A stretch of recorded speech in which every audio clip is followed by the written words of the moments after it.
டேய் மாஸ்டர் நாயே, ஏன்டா இவ்வளவு உப்பு அதிகமா போட்டு சாப்பிடுற? உன் கிட்னி ஃபுல்லா ஸ்டோன்ஸா இருக்குடா. ப்ரோ ஏன் ப்ரோ அவரை திட்டுறீங்க? உப்பு அதிகமா போட்டு சாப்பிட்டா தான் சொர்ணம் வரும். இவன் அதிகமா உப்பு சாப்பிட்டா நீ வந்தனே போவ, அதனால சப்போர்ட் பண்ற. தெரியும்டா, போன மாசம் 2 mm இருந்த, இப்போ 4 mm. Stomach is calling, stomach is calling.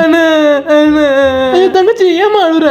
இந்த மாஸ்டர் என்ன அபியூஸ் பண்ணிட்டே இருக்கானே. என்னமா சொல்ற? மறுபடியும் என்னமா பண்ண? கண்டினியூஸா மேகி சாப்பிடுறானா, அதுல இருக்கிற மைதா என்னால டைஜஸ்ட் பண்ணவே முடியல. லூசே, அது மைதா இல்ல, ரிஃபைன் ஃப்ளோர் டி. ரிஃபைன் ஃப்ளோர்னா என்ன ராசா? அப்படின்னா சுத்திகரிக்கப்பட்ட சுத்தமான உருட்டு. நாயே அப்படின்னா மைதா தானடா. படிச்சவங்க நிறைய பேர் கூட தெரிய மாட்டேங்குது அப்படின்னா மைதான்னு. அப்புறம் தங்கச்சி அதுல இருக்கிற ஃபேட்ல போய் லிவர்ல சேர்ந்துருக்குமே, அவன் என்னமா பண்றான்? ஆனா சேகர் செத்துட்டானா? ஐயோ, இதுக்கெல்லாம் காரணம் அந்த பிரெயின் தான். சரி, அந்த பிரெயினுக்கு கால் பண்ணு.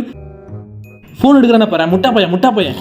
டேய் பிரெயின் நாயே, ஏன்னா இவன் அடிக்கடி மேகி சாப்பிட்டு இருக்கிறேன். எனக்கு எவ்வளவு கஷ்டப்படுறேன் தெரியுமா?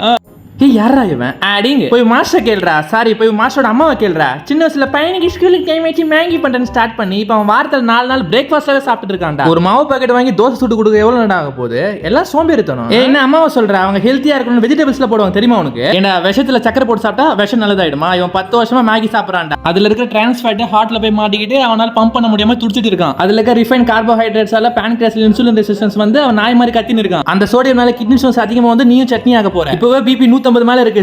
ஸ்ட்ரோக் வந்து நானும் சாவ போறேன். பாரு என்ன டிஸ்டர்ப் பண்ணாத, நான் தூங்கணும். போன வைடா. ஐயோ டேய் மாஸ்டர் நாயே, நான் மத்த ஆர்கன்ஸ் மாதிரி கிடையாது, ரொம்ப மோசமானவன். சட்டனா கிட்னி ஃபெயிலியர் சொல்லுவாங்க. அப்ப தெரியுமா உனக்கு என்னடா அருமை?